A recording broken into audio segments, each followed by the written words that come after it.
안녕하세요, 여러분. 오늘은 지난 시간에 예고한 대로 르네상스 미술부터 바로크, 로코코까지 살펴보도록 하겠습니다. 지난 시간과 마찬가지로 서양 미술사에 대한 키워드를 선생님이 오늘 시간에도 뽑아서 얘기를 해주도록 하겠습니다. 자, 르네상스 미술 먼저 같이 봐볼까요? 르네상스 미술은 십자군 전쟁 이후에 이탈리아를 중심으로 예술이 꽃핀 시기입니다. 우리 지난 시간에 배웠던 중세 기독교 미술에서 살펴봤듯이 중세 기독교 미술, 그 시기는 기독교 미술이 발달했던 그 종교가 중요했던 시대였죠. 하지만 이 르네상스 시기에는 중세의 그리스도적인 세계관을 극복해서 그 종교관을 중심으로 세계를 바라보자 라고 사람들이 어떤 개혁, 생각에 대한 개혁을 일으켜서 인간 정신의 회복과 현실, 자연에 대한 가치를 재발견하고자 노력하였습니다. 그래서 이탈리아 문화 부흥 운동, 즉 르네상스 운동이라고 말을 하지요. 그러면서 예전에 고대 그리스나 로마 시기 때 이성적이면서도 어떤 풍부했던 감성을 지닌 이상적인 인간상을 추구하고자 사람들은 고전주의적인 주제와 전통, 고대 문화에 대해서 동경을 하게 되었습니다. 그래서 여기를 살펴보면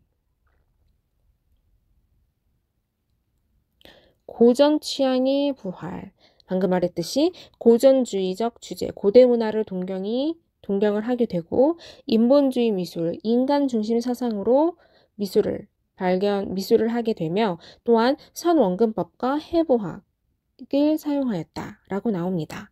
여기서 중요한 건 인간 중심이긴 하지만 어떤 감성적인 것이 아니라 모방에 근거해서 수학적이고 과학적인 법칙, 즉 원근법의 어떤 해부학적인 지식을 적용해서 그림을 그리고자 했어요. 예술을 모방에 두고 자연을 모방을 하고 나아가서 그 자연을 창조적인 모방을 하려고 노력을 했던 시기입니다. 그래서 보면 선원근법, 해부학이 르네상스 미술의 특징이고요. 대표적인 작가로는 보티첼리, 그리고 르네상스 전성기 3대 거장이 레오나르도 다빈치, 미켈란젤로, 라파엘로가 있습니다.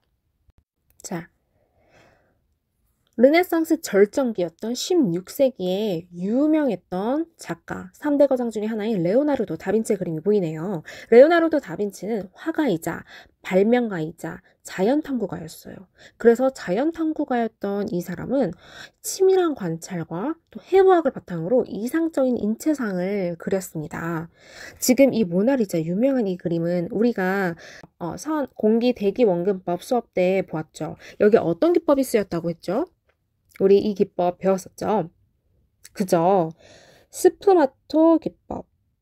스푸마토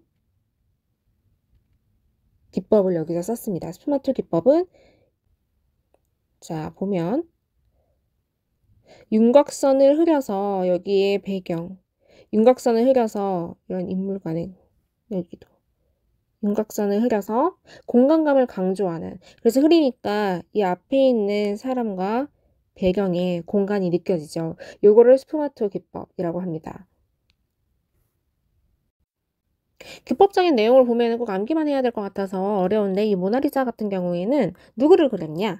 피렌체 상인 조콘다 부인을 모델로 해서 그렸는데 이렇게 자연스러운 정면에 가까운 반신상을 그렸다는 것도 의미가 있고 또 이 스푸마토 기법을 이용한 게 공간감을 이용한 것도 있지만 이 여자의 얼굴 보여요? 이 여자의 얼굴. 신비로운 미소. 요것도 이 윤곽선을 풀어줌으로써 흐리게 이렇게 칠해줌으로써 신비로운 미소가 보이게 하고 또 이 형태도 옅게 칠을 하고 이 위에 유화의 막을 씌운다고 하는데 이거는 여러분들이 어려울 수 있으니까 몰라도 될 것 같아요. 자, 그리고 신비한 분위기를 내는 레오나르도 다빈치의 모나리자 그림을 살펴봤습니다. 이제 그 다음으로는 우리가 살펴볼 그림은 그렇죠. 3대 거장 중에 또 하나인 라파엘로의 아테네 학당입니다. 우리 그 전에 3대 거장 중에 하나였던 미켈란젤로 먼저 보고 갈까요? 미켈란젤로는 유명한 조각가이자 건축가였어요. 그리고 화가이기도 했죠. 이 미켈란젤로 같은 경우에는 이 그림 보면은 어떻습니까? 굉장히 사실적이죠. 인체 해부학의 세밀한 연구, 아까 다빈치도 해부학에 관심이 많아서 그걸 연구를 많이 했는데 이 미켈란젤로 역시 인체 해부학의 세밀한 연구를 통해서 이 사람을 사실적으로 그리고 이상적인 어떤 미를 완벽한 조화를 추구했어요.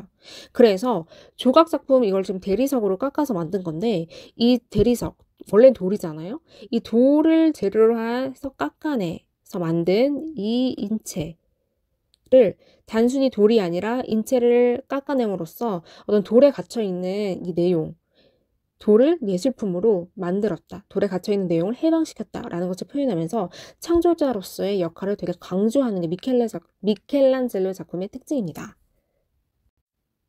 그 외에도 이 작품은 박찬욱 감독의 영화에서 모티브가 돼서 아는 친구도 있을 텐데 이 외에도 미켈란젤로의 이 조각 되게 많이 봤죠. 이 다비드상도 미켈란젤로의 작품인데 이 다비드상도 미켈란젤로의 조각의 특징을 되게 잘 나타내주고 있어요.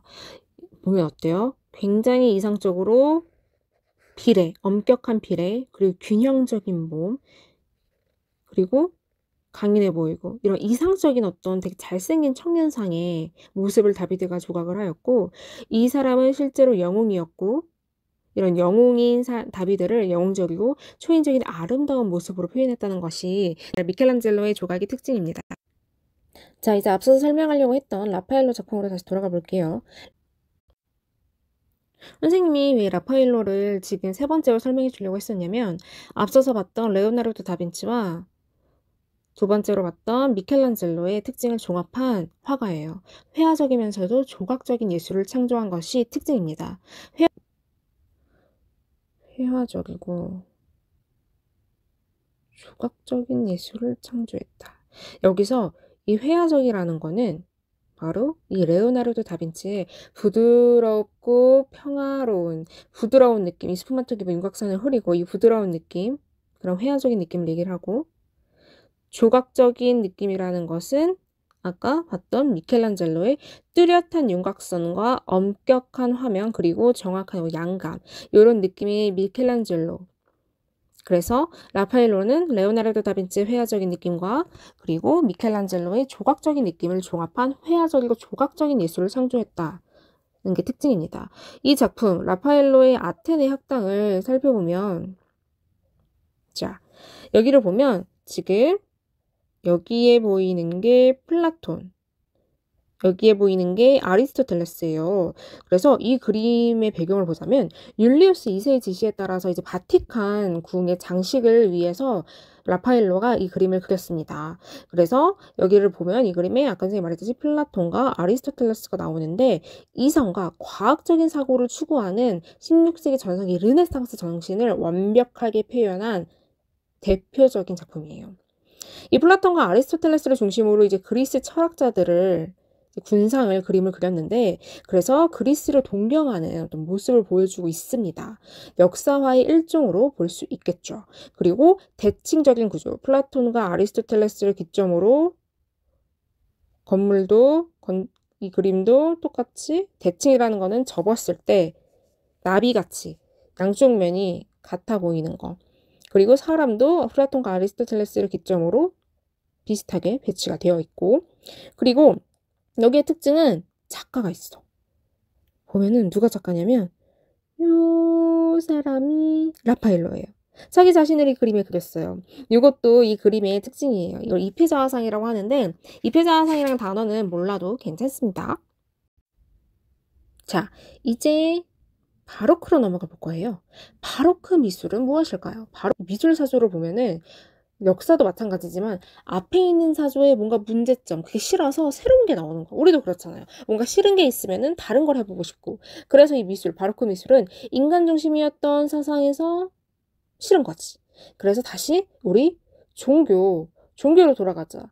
뭔가 회화가 중심이고 건축과 조각이 중심이라기보다는 뭔가 교회의 권위나 신앙의 절대성이나 신이 부여했던 왕권을 찬양하는 수단으로서 이제 예술이 쓰이게 된 거죠.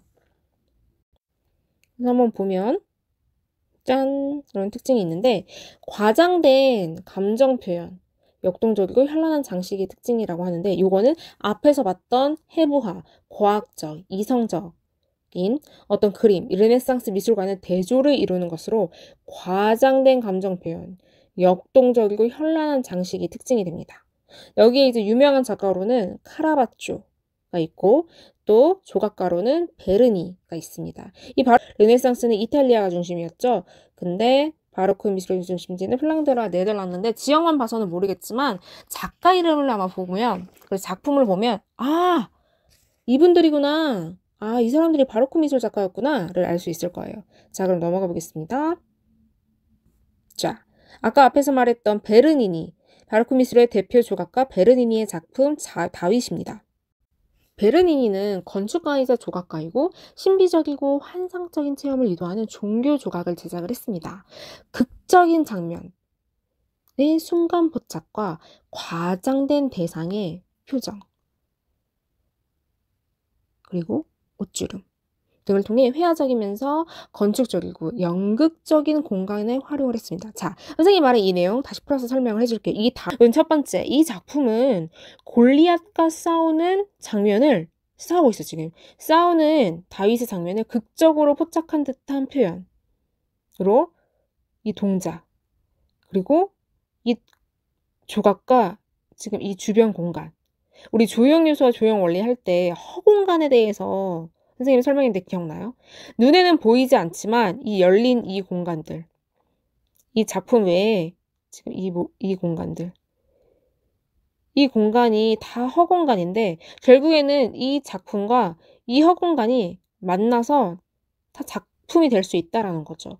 그래서 그런 의미에서 중심축에서 벗어나 주변 공간으로 자유롭게 빠져나가는 이 허공간, 열린 공간을 활용해서 형상과 공간을 동시에 강조를 하는 효과를 보입니다. 그리고 격정적인 감정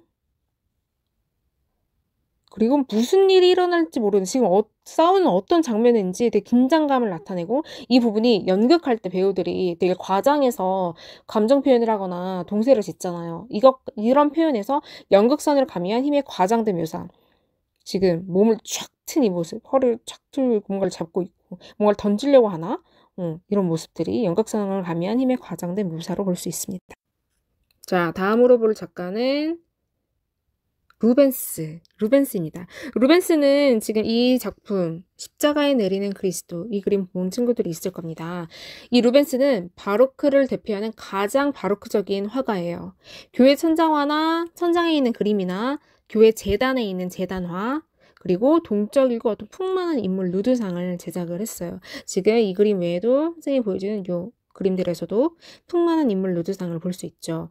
이 루벤스 십자가에서 내림 이 장면을 이 그림을 보면 그리스도가 십자가에 못 박혔다가 내려오는 되게 비극적인 장면을 포착해서 표현했는데 뭔가 장엄한 느낌과 역동적인 화면 구성, 대각선으로 막 내려지는 그 화면 구성을 포착했습니다. 아까 앞서서 다윗 그 조각에서도 미켈란젤로의 조각에서도 미켈란젤로가 아니라 죄송해요.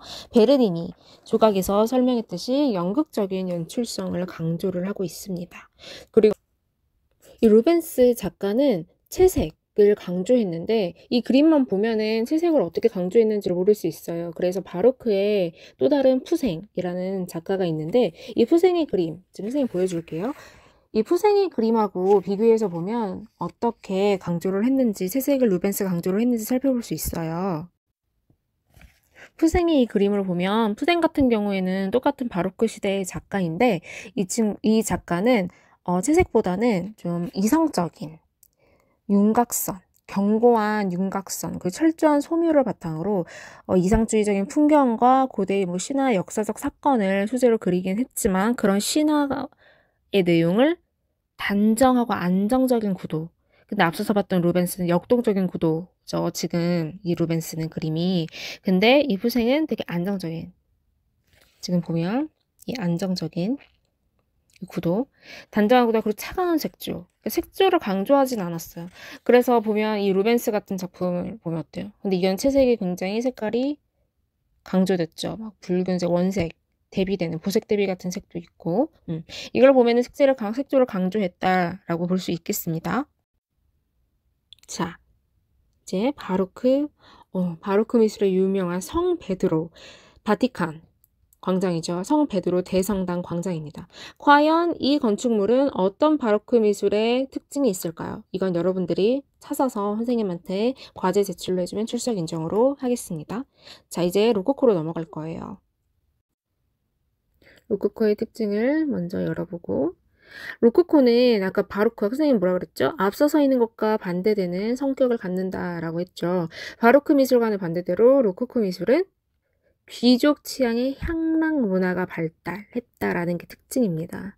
그게 사회적인 어떤 배경이 귀족 취향의 향락 문화가 발달하면서 절대 왕정이 쇠퇴를 하고 이제 귀족들이 일상생활을 위한 장식적이고 어떤 감각적인 좀 향락, 쾌락을 추구하는 그런 좀 경향을 보여요. 그래서 이때 어떤 사회적인 변화에 따라 그림도 이런 앞서서 봤던 바로크 미술과는 다르게 좀 감정적이고 색채가 강조되고, 그러니까 아까 앞서서 봤듯이 루벤스가 색채를 강조한다고 했잖아요. 그래서 프랑스를 중심으로 한 로코코 미술도 색채, 루벤스주의, 루벤스파 그림을 선호해요. 실제로. 그래서 루벤스주의 우유와 함께 어떤 풍부하고 감각적인 색감과 섬세하고 우아한 풍속화가 등장을 하고 유행을 합니다. 방금 선생님 다 설명했듯이 프랑스에서 나타난 귀족적이고 우아한 미술 양식이다. 라고 해서 건축가 공예에서 볼 수 있는 특유의 곡선 장식이 특징이고, 회화 조각에서는 일상적인 주제를 우아하고 감각적으로 표현한 작품, 창락이 좀 많이 등장을 해요. 주요 작가로는 이런 사람들이 있고, 우리 이 작가들을 다 볼 것은 아니고 특징적으로 프라고나르의 그네 작품을 보겠습니다. 저는 선생님은 이 그림이 너무 좋아요. 프라고나르 이 작가 그림을 참 좋아하는데 뭐 로코코 미술의 대표적인 어떤 그림 중에 하나죠. 왜냐? 선생님 그림 한번 설명을 해줄게. 봐봐요. 이 뒷 배경을. 이 프라고나르가 그린 이 그림을 잘 살펴보면 뭐가 보이나요? 그네를 타는 여자가 보이고, 이 앞에 뭔가 남친인가? 귀족인 것 같죠? 그리고 가만히 보면 그네를 밀어주는 사람이 있어요. 이 그네를 밀어주는 사람은 누구겠어요? 네, 시종이에요. 시종인데 이 사람이랑 사랑하는 사이인지 이 사람이 사랑하는 사이인지 궁금하잖아요? 이건 선생님도 몰라요. 근데 이런 설이 있어요. 삼각관계인 건 아니냐. 사실은 시종과 이 귀족이 눈 맞은 거 아니냐라는 게 있는데, 그런 뒷배경이 나올 수 있는 이유가 지금 이 여자가 치마를 입고 있죠. 마리 앙뚜아네트 영화를 보면 어때요? 귀족들이 다 큰 치마를 입고 있어요. 이 치마 안에 정말 많은 것들을 숨길 수 있었다고 하는데요. 더 이상 선생님은 얘기하지 않겠습니다. 요거 궁금한 친구들은 찾아보면 되고, 그래서 이 치마 요거는 나중에 선생님이 활동을 연결할 수 있으면 더 설명을 하시도록 할게요. 우선 이것처럼 이 프라고나르의 그네를 보듯이 귀족의 어떤 세속적인 취미, 그네를 즐겨서 그냥 타는 거예요, 그냥. 이거 완전 꿀 아닙니까? 그네도 이렇게 밀어주고 본인이 타지도 않고. 귀족의 어떤 세속적 취미에 부합하는 선정적이면서 장식적인 그림이 특징이에요. 현실의 정치 사회적인 문제를 외면하고 이런 즐거움만, 쾌락적인 삶만 추구하는 사람들을, 귀족들을 화려하고 정교한 필치로, 굉장히 섬세한 필치로 묘사를 하는 게 특징입니다. 자, 크레상 서랍장도 로코코 미술의 특징을 굉장히 잘 보여주고 있는데, 우아하고 섬세하고 여성적인 선이 보인다라는 특징이 보이죠. 이 크레상 서랍장도 여러분이 한번 특징을 더 찾아보면 좋을 것 같아요. 이런 그림 선생님이 설명해 준 것들의 뒷얘기가 되게 사실 재밌는데, 이런 부분은 오늘 이번 수업 시간에서는 그게 주 목적은 아니니까 선생님이 얘기는 많이 안 해줬고, 선생님도 계속 공부를 하면서 또 책을 보면서 또 배우는 부분이 있어서 우선 이번 시간에는 이렇게 로코코 미술까지 선생님이 키워드를 찝어서 설명을 해줬고, 이제 다음 시간에는 이론보다는 활동과 연결시킨 수업을 하도록 할 거예요. 오늘 수업까지, 로코코 미술까지 아직 이틀 동안, 야, 우리 진짜 몇천 년을 지금 훌쩍한 것 같은데요? 정말 수고 많았고, 우리 그럼 다음 시간에 만나도록 합시다. 출석 인정은 선생님이 구글 클래스룸에 올려줬으니까 그거 확인하도록 하고요. 그럼 다음 시간에 만나요. 안녕!